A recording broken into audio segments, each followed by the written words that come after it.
Welcome to the NBA Coast to Coast podcast brought to you by thelines.com. Coming to you from the West Coast, Josh Lander, joined by Nate Weitzer. He's on the East Coast. And we've got some playa props here on Friday to close out the work week with you guys in the NBA. We are going to be looking at playa props in this one, but we have best bets with some sides and totals looks in the other episode. And we're bringing both of those to you on the Lines YouTube channel here every single weekday moving forward. We also have that bonus parlay pick from Nate and myself that is in the email newsletter on thelines.com. You can check that out in the description of this video. Get the link to that, or obviously head over to thelines.com and check everything out that we have there for the newsletter. So you kind of get a nice little bite-sized look at exactly what we've got going on thelines.com these days as we gear up into baseball and Nate and I get ready for these NBA playoffs. So don't miss that parlay pick. Like I said, 1-0, nice little 1.4 units we've made so far. But let's go ahead and get right into your first playa prop here. A man that I believe should have a good night tonight for those Suns. You got KD.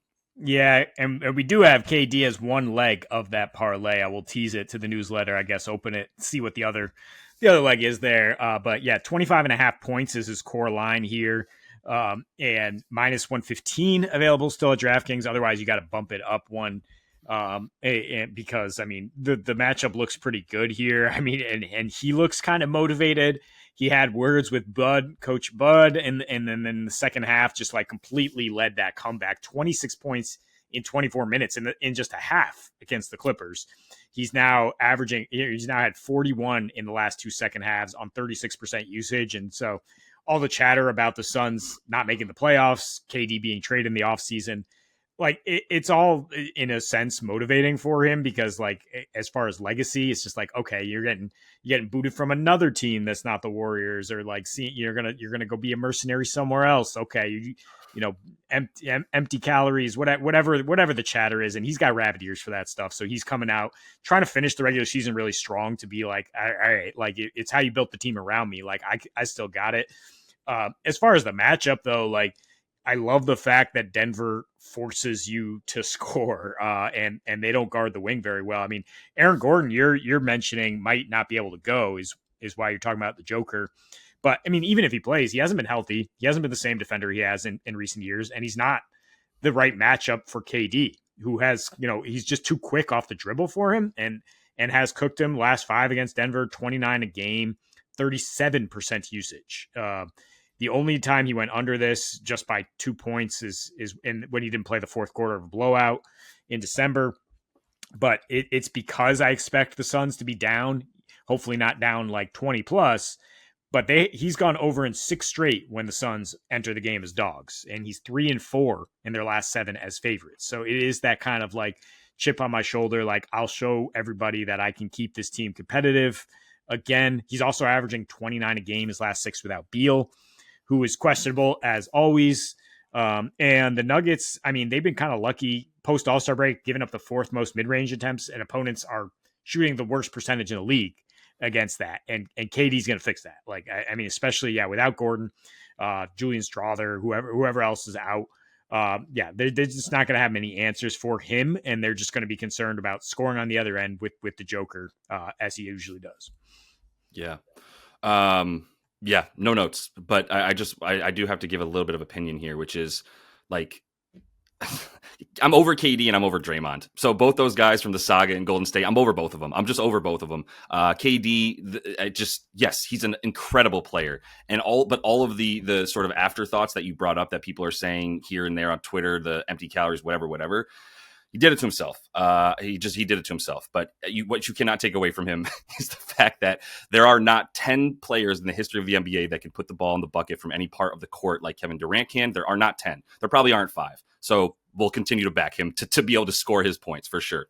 Sticking in this game, Joker boards. You still get 12.5 rebounds. I'm going over. And like you said, I'm sort of foreshadowing that Aaron Gordon is questionable. Not sure if he's going to go. I don't think they need him. What, you need him to stop Bol or something? Like, no, you don't need Aaron Gordon this one. This is a Suns team that did have a nice win against the Clips the other night, a shorthanded Clips team.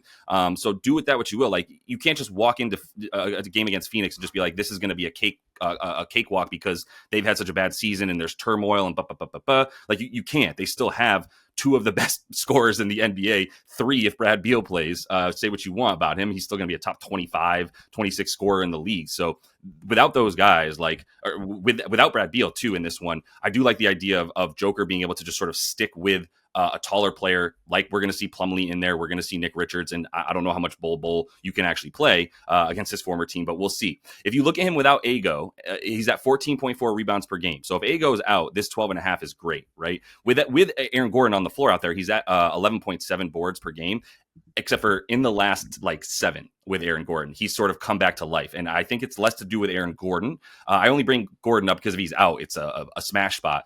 But even if he's in these last bunch of games for Jokic, I think he's really taken it personally. It cued the Michael Jordan meme from the Last Dance, rather. Like, I think he took it personally that the Denver Nuggets were in the bottom 10 limiting assists to centers for the entirety of this season up until like a month ago. And a month ago, they turned into the best team at limiting opponent rebounds to the center position specifically. So that's the big turnaround here. And Phoenix, which has been a bottom 10 team limiting rebounds to centers, has only gotten worse. And in their last 15 is now second worst limiting rebounds to centers, giving up 17 per game to opposing centers. Zeke Naji would be the other center that's going to come in at times. He's not going to be getting many of those rebounds from Jokic. And I do see, this game being relatively close enough to keep Jokic out there for his like 34 to 36-ish minutes, depending on how much they need him. But he's going to be huge for that. So you look at the games over the course of the last 7 for him, he's up at 23.5 rebound chances per game. That's what makes me go, he took that personally. And he's done allowing other guys to get boards around him, and he's going to be the one owning that paint in this game. So I'm going to take him on the boards. I think there's probably other stuff. I don't want to have to read into whether or not he's going to try to score, which he could do with ease, which we know, but we know he doesn't want to that much. So I think the boards are a better play, and even the assists are going to be a better play than the points specifically in this matchup. Yeah, and interestingly, I mean, if he is saving up some ammo, so to speak, in terms of his scoring, OKC rode back-to-back in 2 nights, then the Wolves, then the Lakers. So that is a big, big stretch in terms of your playoff readiness. Wouldn't be surprised, if he is more chilling here, rebounding, assisting, as he is wont to do.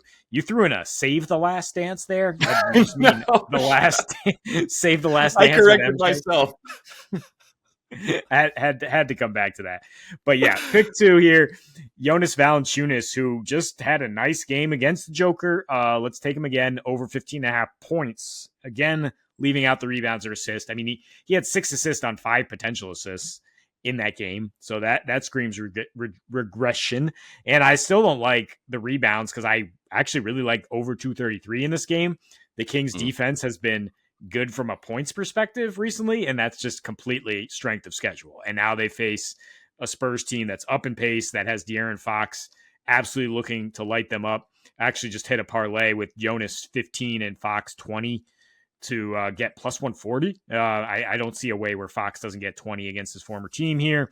Malik Monk's going to be out again. We know Sabonis is out, and that pretty much makes it the DeRozan, Levine, Valanciunas triangle of a sort. I mean, those guys are just far and away the most front court touches. Jonas is just behind DeRozan now in terms of front court touches in the last 3, but still second most on the team. And just crushing the offensive glass, right? I mean, last 4, he has 23 points per 36, 15 offensive rebounds, leading to a ton of second chance points. Spurs allow the second most second chance points since the All-Star break, probably since back before that when they lost Wemby. They have a weak 65% defensive rebounding rate.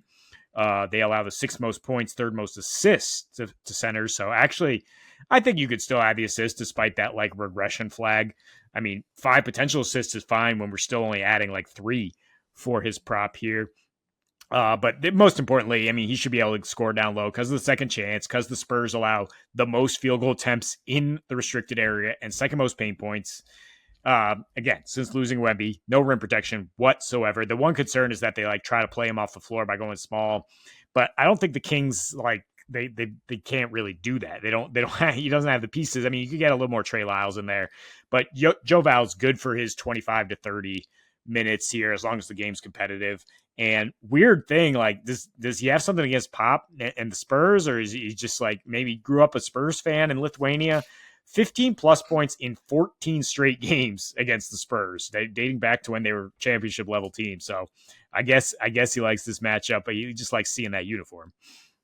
Yeah, it's very likely. I think there's a lot of people growing up in other countries that are huge fans of the Spurs as they just continue to be the League of Nations of the NBA. And they've always had that pipeline over to other parts of the world. So So yeah, no, I wouldn't be surprised at all for Joval. I like the pick though in general. Just takes center against this team, and I'm going to stick in this game. We didn't plan this, but we've each got a pick from the same games, and I'm fine with it because I think those are the most exploitable games. So sticking in this one and going to the other side, I totally agree. D Fox, maybe you take him for like 30 plus, maybe take him for 25 plus on a little alt and sprinkle some units, fractions of units on there, whatever. I do agree. Like, I'll buy into it's not even a revenge narrative. It's just Fox back in Sacramento. How geeked is he going to be in his old stadium and arena, able to like beat up on this team? Like, I'm sure there's no ill will to most of the players that are on the floor. And Mike Brown's gone, so he probably doesn't have any problem with Doug Christie. But either way, he's probably in line for some stuff. All of that said, Stephon Castle's narrative of I want to win Rookie of the Year and the whole team is supporting me to win Rookie of the Year, I think that's a stronger narrative than any other one we're going to get in this game. So with that in mind, Stephon Castle's at 23.5 PRA. I'm going over on that bad boy at 23.5. I would take this up to like 24, even maybe 25 is the ceiling for me, but I think this is underpriced by a couple points, a couple PRAs. Give him 28 to 32 minutes, and I think that's a conservative ceiling for him because I think he could easily surpass 32 and get to 35 as he has a couple times now. But in those games where he's playing just 28 to 32, giving him a lower ceiling just to be conservative here, 29 PRA per game over in 8 of the 13 games that he's played this range of minutes here.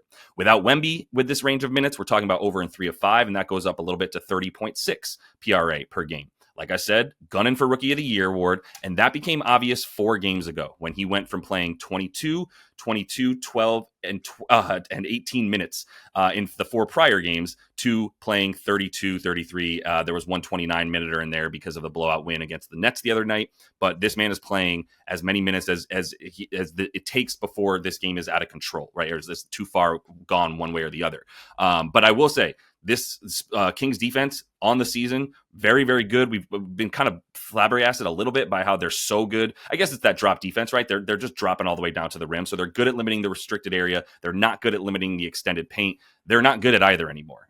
Without even just with Joval in there in the last 10 games with like both Sabonis and Joval in there, they've gone from the number like 3 team in terms of field goals made inside of 5 feet to the number 23. So they're now back into bottom 10 in terms of limiting points all the way at the rim. That's where Stephon Castle does all his dirty work, right? When you put him down, when you put him with the ball in his hand with a guy like Zach LaVine on him, I mean, Keon Ellis is probably going to be on D-Fox. I mean, he's definitely going to be on D-Fox, right? As he gets into the starting lineup. So now you're talking about guys that are not going to be well suited like DeMar or Zach LaVine or perhaps even Keegan Murray, like, because you do see Castle play a little bit more in that like point forward role alongside. Like, he can still handle, but he's definitely off ball forward position for this Spurs team, especially when he's starting out there with Fox and Chris Paul when Chris Paul is out there. So he is definitely playing a little bit bigger, which is only reason that I like it even more. I mean, Bismack Biyombo is the starting center by name only. And then after that, they just kind of clear things out, playing at some of the fastest pace in the league. Like we mentioned, this Kings defense was in the top 10 in transition defense, and that has gone by the wayside as well over their last 10 games as,